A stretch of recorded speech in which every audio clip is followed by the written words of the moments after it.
ओम शांति। आज प्यारे मीठे बाबा के अव्यक्त मुरली मंथन की डेट है 12 जून 2022। तो आज हम सब के प्यारे शिव बाबा ने जो टाइटल दिया है वो है सर्व हदों से निकल बेहद के वैरागी बनो। सर्व हदों से निकल बेहद के वैरागी बनो। बाबा ने इस पर बहुत सुंदर मुरली चलाई है। तो आज कल्प बाद फिर से मिलन मनाने सभी बच्चे अपने साकारी स्वीट होम मधुबन में पहुंच गए हैं। बाबा कहाँ मिलन मनाते हैं हमसे? मधुबन में, जो हमारे तीर्थों का महान तीर्थ है, जहाँ स्वयं भगवान आते हैं। तो साकारी वतन का स्वीट होम मधुबन ही है, जहाँ बाबा और बच्चों का रूहानी मेला लगता है। मिलन मेला होता है तो सभी बच्चे मिलन मेले में आए हुए हैं। यह बाबा और बच्चों का मिलन मेला सिर्फ इस संगम युग पर और मधुबन में ही होता है, इसीलिए सभी भाग कर मधुबन में पहुंचे हैं। मधुबन बाप दादा का साकार रूप में भी मिलन कराता और साथ साथ सहज याद द्वारा अव्यक्त मिलन भी कराता है। क्या करता है? साकार रूप में मिलन कराता, मतलब साकार शरीर धारी जो आत्मा है, जिसके तरह भगवान आते हैं, उनका ही मिलन कराता और साथ साथ अव्यक्त मिलन, शिव बाबा से अव्यक्त मिलन भी कराता है। क्योंकि मधुबन धरनी को रूहानी मिलन की, साकार रूप में मिलन की अनुभूति का वरदान मिला हुआ है। किस चीज़ का वरदान मिला है? मधुबन धरनी को रूहानी मिलन की और साकार रूप में भी मिलन की अनुभूति का वरदान मिला, मतलब डबल वरदान मिला हुआ है। वरदानी धरनी होने के कारण मिलन का अनुभव सहज कर लेते हो। और कोई भी स्थान पर ज्ञान सागर और ज्ञान नदियों का मिलन मेला नहीं होता है। सागर और नदियों के मिलन मेले का यह एक ही स्थान है।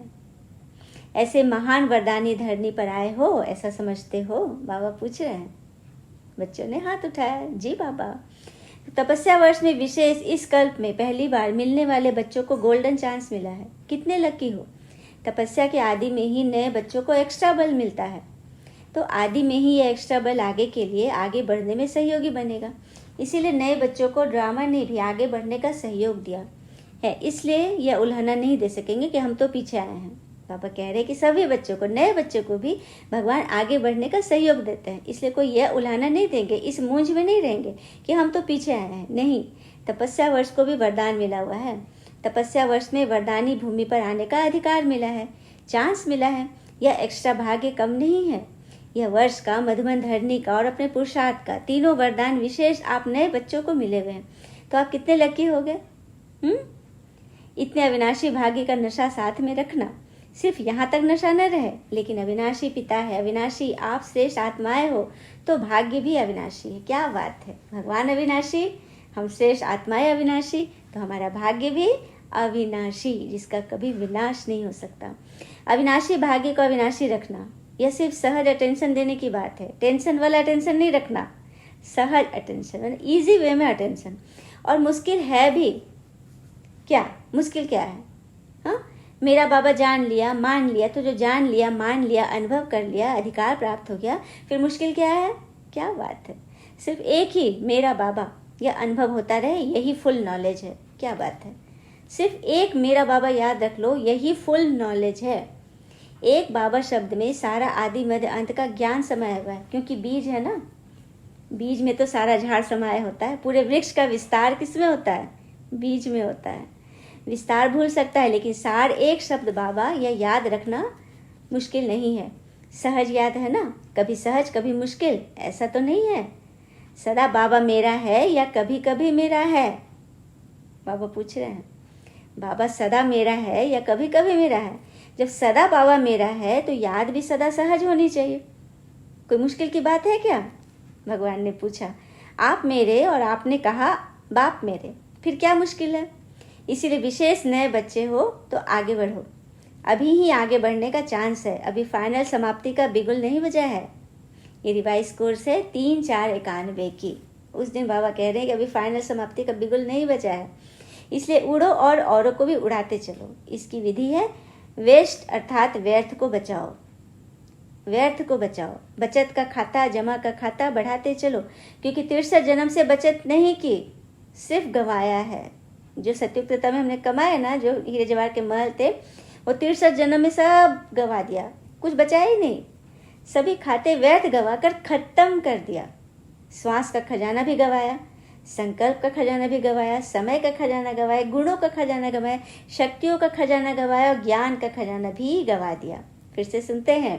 श्वास का खजाना, संकल्प का खजाना, समय का खजाना, गुणों का खजाना, शक्तियों का खजाना और ज्ञान का खजाना।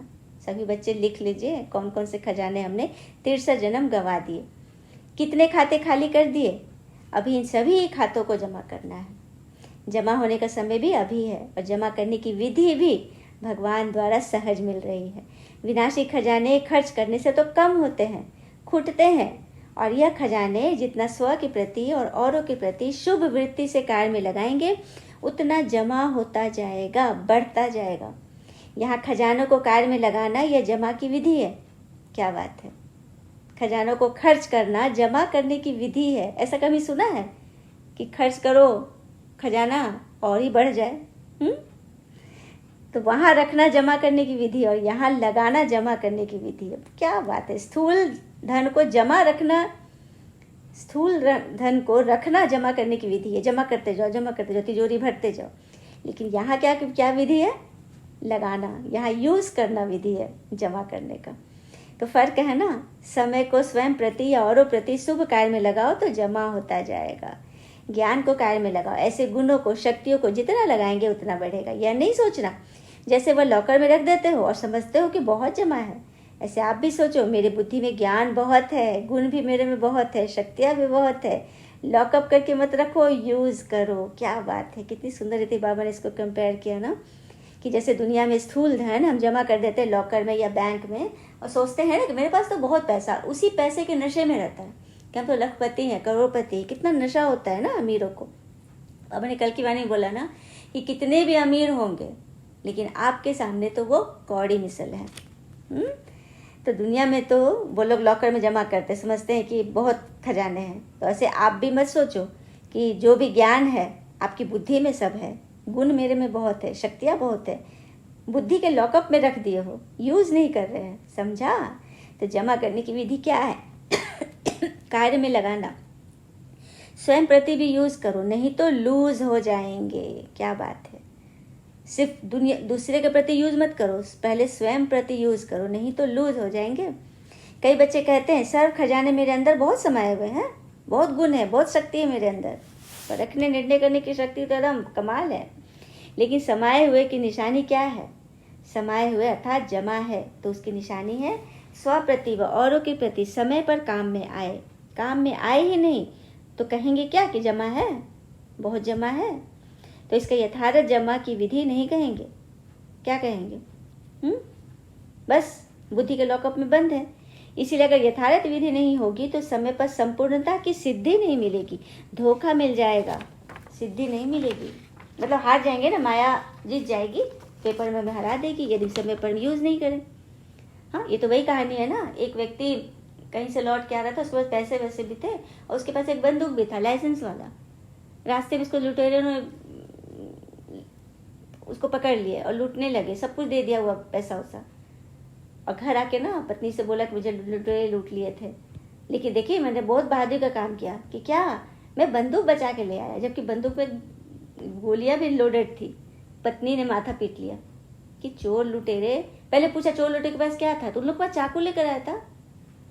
पत्नी तो और माथा पीटी कि कैसे आप है, चाकू और आप बंदूक रख के भी नहीं निकाले उसको और कह रहे कि मैं बचा के आ गया।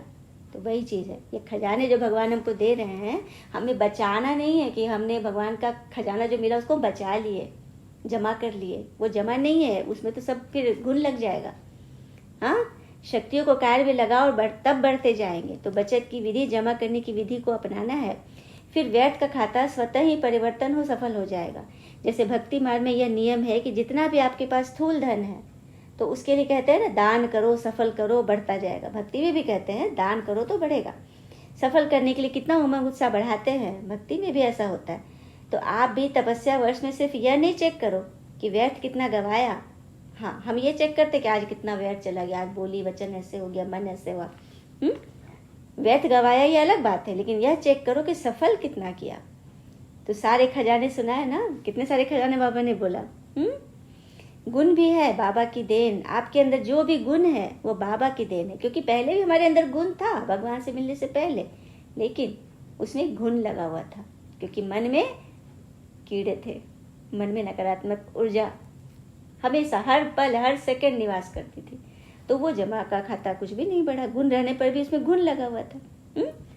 मेरा यह गुण है, मेरी शक्ति है, ये स्वप्न में भी गलती मत करना कि मेरा गुण है, मेरी शक्ति है, यह बाबा की देन है। जो भी चीज़ हमें ज्ञान में आने पर मिल रहा है, सहयोग है, चाहे किसी भी आत्मा से, चाहे कोई भी संगठन, कुछ भी है, वो बाबा की देन है। जब बाबा को याद करोगी ना तो उसमें अहंकार नहीं आएगा और मन नहीं फंसेगा।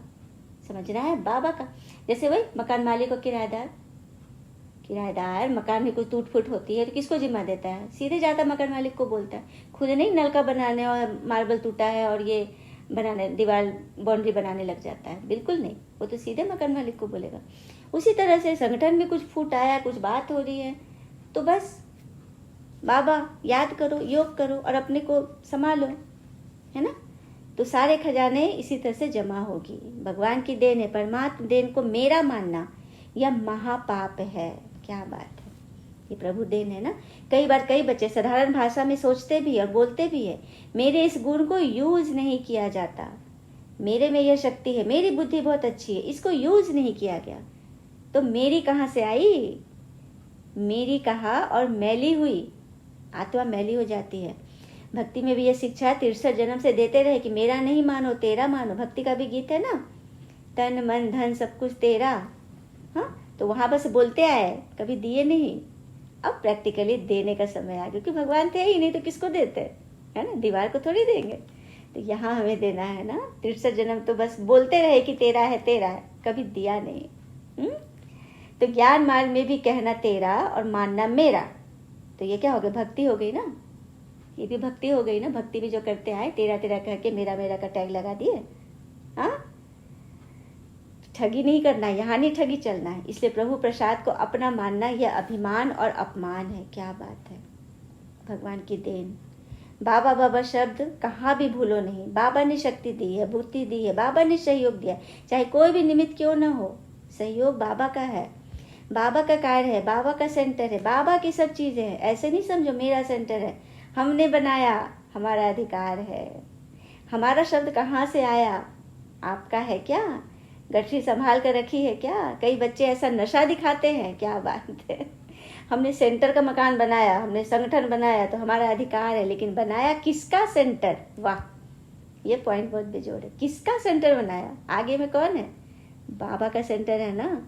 तो जब बाबा को अर्पण कर दिया तो फिर आपका कहाँ से हुआ? कहाँ से हुआ? जब बुद्धि बदलती है तो कहते हैं मेरा है, मेरे मेरे ने ही मैला कर दिया। तो फिर मैला होना है क्या? फिर से मैला होना है? हाँ, अब तो सफाई का समय है। जब ब्राह्मण बने हो तो ब्राह्मण जीवन का बाबा ने पहला वायदा कौन सा किया बाबा से? नयों ने वायदा किया है या पुरानों ने किया है? नए भी अभी तो पुराने होकर आए हो ना। नए भी अभी तो पुराने होकर आए हो ना। क्या बात है, नए अभी आए तो पुराने तो बार बार होकर आए हो ना। निश्चय बुद्धि का फॉर्म भर कर आए हो ना, बाबा पूछ रहे हैं। तो सबका पहला पहला वायदा क्या था? तन मन धन और बुद्धि सब तेरा। यह वायदा तो सभी ने किया है। तो सभी बच्चों ने हाथ उठाया। वायदा करने वाले हो तो हाथ उठाओ। वायदे में सभी हाथ उठाते हैं, लेकिन कायदा करने में पीछे हो जाता है ना। जो समझते हैं कि आई वेल के लिए कुछ तो करना पड़ेगा, रखना पड़ेगा, सब कुछ बाबा को कैसे दे दे? मैंने आई वेल मतलब आड़े वक्त के लिए कुछ तो रखना पड़ेगा, सब कुछ बाबा को कैसे दे दे? कुछ तो किनारे रखना पड़ेगा। जो समझते हैं कि यह समझदारी का काम है वो हाथ उठाओ। बाबा कह रहे हैं जो समझते हैं कि आड़े वक्त के लिए हमें बचा के रखना है, ये हम समझदारी का काम कर रहे हैं, सब कुछ बाबा को कैसे दे दे, वो हाथ उठाओ। बाबा सबकी चेकिंग कर रहे हैं। देखना, फिर यह नहीं कहना कि हमको किसने देखा, इतनी भीड़ में किसने देखा। बाप के पास तो टीवी बहुत बहुत बड़ी क्लियर है, उनसे छिप नहीं सकते हो। इसीलिए सोच समझ करके थोड़ा रखना हो भल रखो। बाबा कह दिए थोड़ा रखना हो भल रखो। पांडव क्या समझते हो? भाइयों से बाबा पूछ रहे हैं, थोड़ा रखना चाहिए। अच्छी तरह से सोचो, जिनको रखना है तो वह भी हाथ उठा ले, बच रहेंगे। नहीं तो यह समय, यह सभा, या आपका कांध का हिलाना, यह सब दिखाई देगा। मतलब सब टीवी में नोट हो जाएगा कि बाबा बोल रहे थोड़ा रखना है तो रख लो, अभी ही रख लो। ये नहीं कि सब कुछ बाबा को दान कर दिए और फिर सब कुछ अपना बना लिए, अपना रख लिए। बाबा देखो बार बार देखो क्लियर वार्निंग दे रहे हैं, अभी समय है, थोड़ा रखना है तो रख लो। नहीं तो यह समय, यह सभा, आपका ये कान हिलाना, वो सब स्पष्ट होगा। तो कभी भी मेरापन नहीं रखो। बाबा कहा और पाप गया, क्या बात है, वाह। बाप कहा और पाप गया, बाबा को दे दिए तो सब पाप चुकता हो गया। बाबा नहीं कहते तो पाप हो जाता है। अरे वाह, मैंने खुद का जब नाम दे देते ना, मैंने किया, तो पाप हो जाता है। पाप के वश होते फिर बुद्धि काम नहीं करती। सच बात है, बुद्धि ऐसी पकड़ लेती है माया की, सूक्ष्म में कैसी जकड़ती है। कितना भी समझाओ, कहेंगे नहीं, यह तो राइट है, यह तो होना ही, मन अपनी बात पे टिके रहेंगे, यह तो करना ही है। बाप को भी रहम पड़ता है ऐसों पर, क्योंकि उस समय पाप के वश हो जाते हैं। मतलब अपना ही खाली दिखता है, मैंने इतना किया, इतना किया। बाबा भूल जाता है तो पाप आ जाता है, बाप भूलता है तो पाप। बाबा आवाज की वाणी एकदम धर्मराज की वाणी है। और पाप के वश होने के कारण जो बोलते हैं, जो करते हैं, वह स्वयं भी नहीं समझते कि हम क्या बोल रहे हैं, क्या कर रहे हैं, क्योंकि वे परवश होते हैं।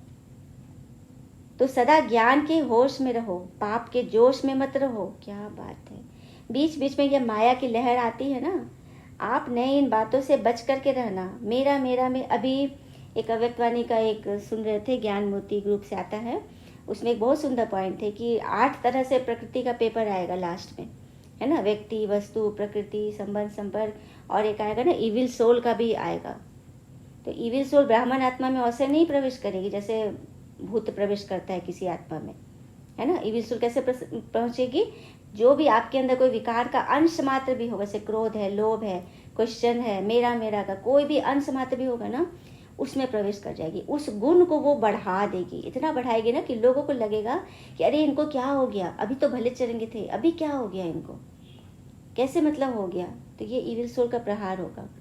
तो इससे बचना है। अंश मात्र भी अपने अंदर कोई विकार नहीं रखने हैं किसी भी तरह का, है ना, नहीं तो परवश रहोगे। बाबा कह रहे हैं ज्ञान के होश में रहो, पाप के जोश में मत आओ। बीच बीच में माया लहर लाती है। हाँ, मेरा विचार, मेरी बुद्धि ही नहीं, तो मेरा विचार कहाँ से आया? जब बाबा का विचार है, बाबा की बुद्धि है, तो अपना कहाँ से आ गया? तो समझा, जमा करने की विधि क्या है? कार्य में लगाना। कार्य में नहीं लगाते हो, लॉकर में रखते हो, पुराने काम ही करते रहते, तो क्या होगा? फंस जाओगे ना। बहुत अच्छे कपड़े होंगे, पैसे होंगे, चीजें हो, लेकिन यूज भी नहीं करेंगे तो पुराने बन जाएंगे।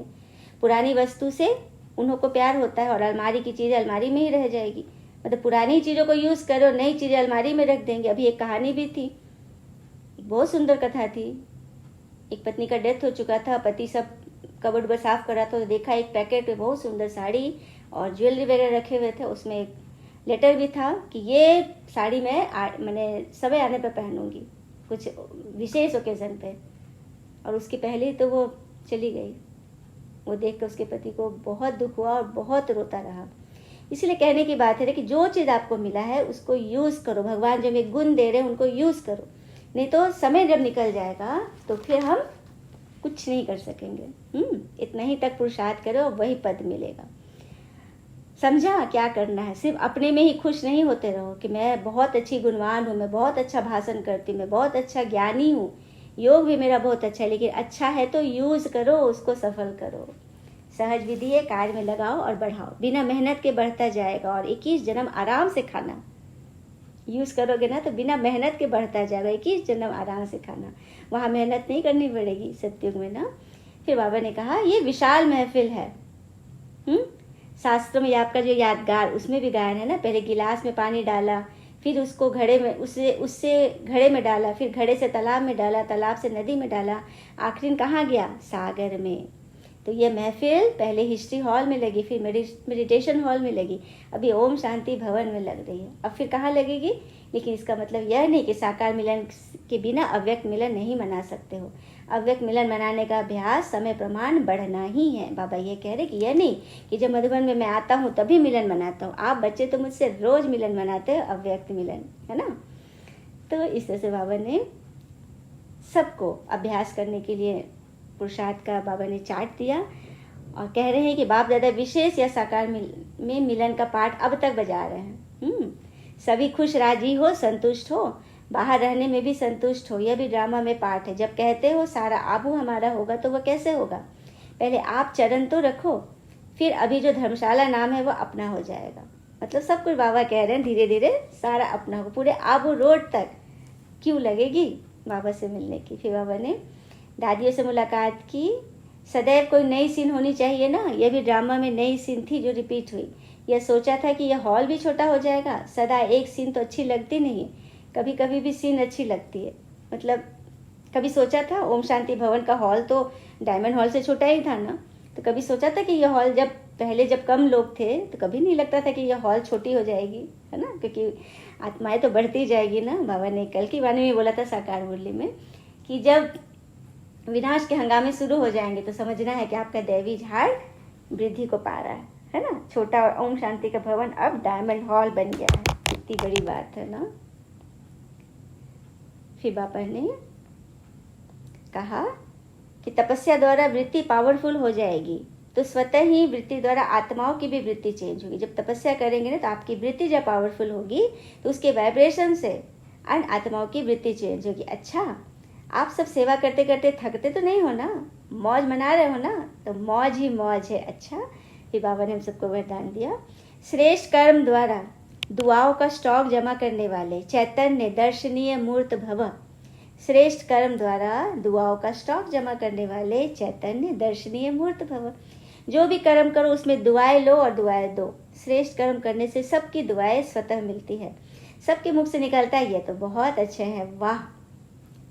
चलिए, मुख से तो ब्राह्मण आत्माएं मुख से कह देगी, लेकिन जो अज्ञानी आत्माएं हैं जिनके साथ हमारे हिसाब किताब, वो मुख से नहीं कहेंगी, लेकिन उनकी आत्मा जरूर वाह करेगी। आप कुछ अच्छा भोजन बना रहे हो, कुछ अच्छा काम किए, आपने उनको सहयोग दिया, हाँ, तो उनके अंदर से आत्मा से वाह निकलेगी। यही है श्रेष्ठ कर्म, इसी को जमा करना है। हाँ, इसी कर्म से आप यादगार बन जाओगे।